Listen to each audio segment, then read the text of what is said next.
Assalamualaikum warahmatullahi wabarakatuh. Hello everyone. My name is Novasa Adiyani. I'm from English Education Department 2018. Here, I would like to present you about one of bachelor thesis in education bachelor thesis for academic speaking final examination. The title is The Effect of Using Mind Mapping on the Writing Comprehension Ability of the 10th grade students at SMA 3 Maret Yogyakarta in the academic year of 2014-2015. This research was written by Ari Kurniawijaya from English Education Program Faculty of Language and Arts Yogyakarta State University 2016. This research is divided into five parts.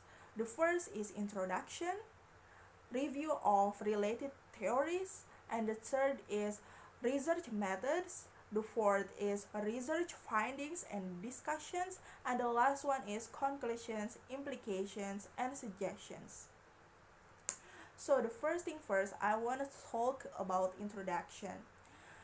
This research is aimed at finding and describing the effect of using mind mapping on the writing comprehension ability of the 10th grade students at SMA 3 Maret Yogyakarta in the academic year of 2014-2015.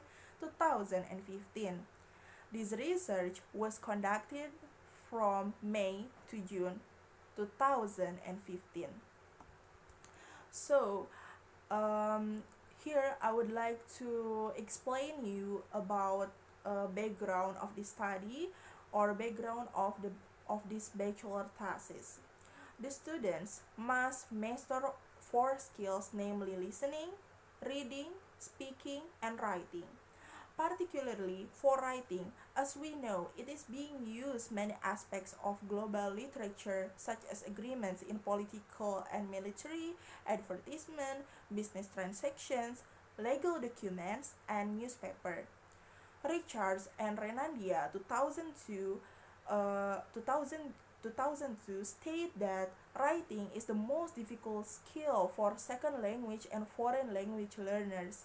They define that writing is generating, organizing, and translating ideas into a readable text. Their statement shows that learners are getting more than one process in writing. It uh, it becomes a problem when learners cannot process their ideas into a text. Even sometimes they don't know what to do in the beginning of the writing. That is the two reasons why learning techniques are needed in learning activities to help the students. So, um, a technique. A technique is a method that is used during the learning process. One technique that has proven and is capable of optimizing learning outcome, outcomes is the mapping technique called mind maps. As we know that mind mapping. According to Edward 2009, mind mapping is the most effective and efficient way to enter, store, data from or to the brain. Mind mapping is a way of noting the subject matter that allows students to learn writing. According to Buzan 2009, mind mapping is a storage system with raw data and exceptional access to giant library which actually exists in the amazing brain because the mind mapping helps collate and store as much information as desired and group with a natural way. So for the second part is a review of related theories. The teacher must have a strategy to make attractive and interesting learning. Harmer 2004 states that the student should pay attention not only in what to write but also in how to write. Writing means the process of generating the idea to become a meaningful sentence or paragraph. So there are several steps to teach English writing well. Harmer 2004 explains that there must be five steps at least in teaching in learning in teaching writing. The first step in teaching learning in writing is demonstrating. After demonstrating, the second stage is motivating and provoking the students. The third steps in teaching English writing are supporting. The fourth step is responding. In this step, the teacher should give some suggestions to the students' work. And the last step is evaluating. The teacher must evaluate in every task and activity. So, um, we come to the third part is research methodology or research method. This research was classified as a quasi experimental study. It involved 31 students from two groups, Class B and Class A. Class B consists of 16 students and Class A consists of 15 students. Class B as the experimental group and the other one is control group. The experimental group was students taught using mind mapping whereas the control group was students taught using conventional technique. The data were obtained by using pretest and posttest. The pretest was given to both groups before the treatment and the posttest was given after the treatment. The data of the pretest and posttest of both groups were analyzed by using descriptive and inferential statistics. After the data were tested and found to be homogeneous and normal, the hypothesis was tested using ANCOVA or ANCOVA analysis of covariance. And then I want to talk about the next part. It is research findings and discussions. The researcher do a pretest and posttest for experimental class and control class. So, based on the computation of the post-test result, the mean score of the experimental class on their writing ability was 45.19, while that of the control class was 55.67. It can be interpreted that the mean score of the control group taught using a conventional or a traditional techniques was higher than of the experimental class taught using mind mapping.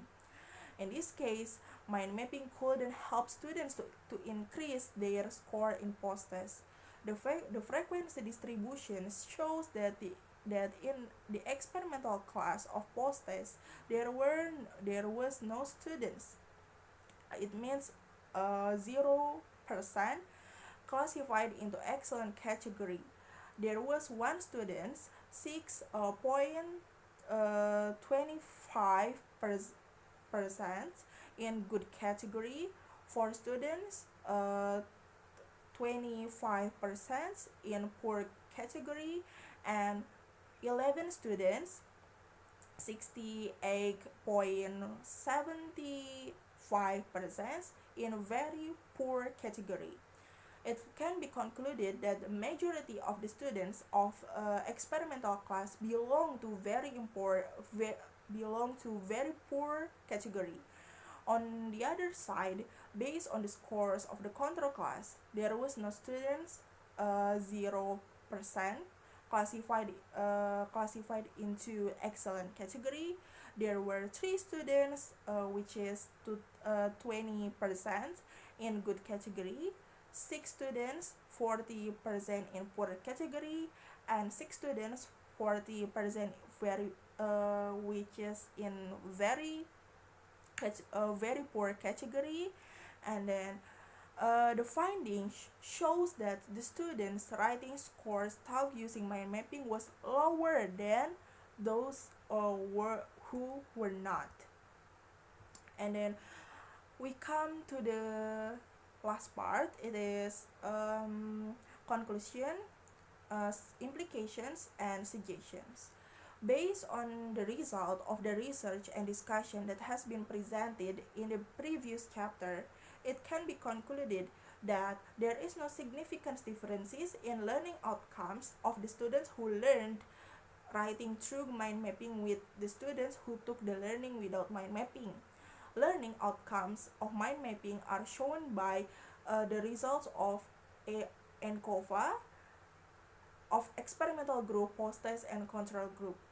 Experimental groups have higher score than control group. It means there is no significant differences between students' writing skills taught using mind mapping and those taught not using mind mapping. It shows that mind mapping is not effective to be used in teaching writing for 10 students of SMA 3 Maret Yogyakarta.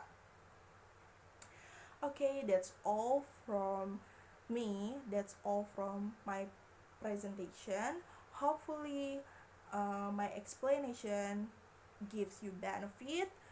Sorry if I made a mistake. Wassalamualaikum warahmatullahi wabarakatuh. Thank you for watching.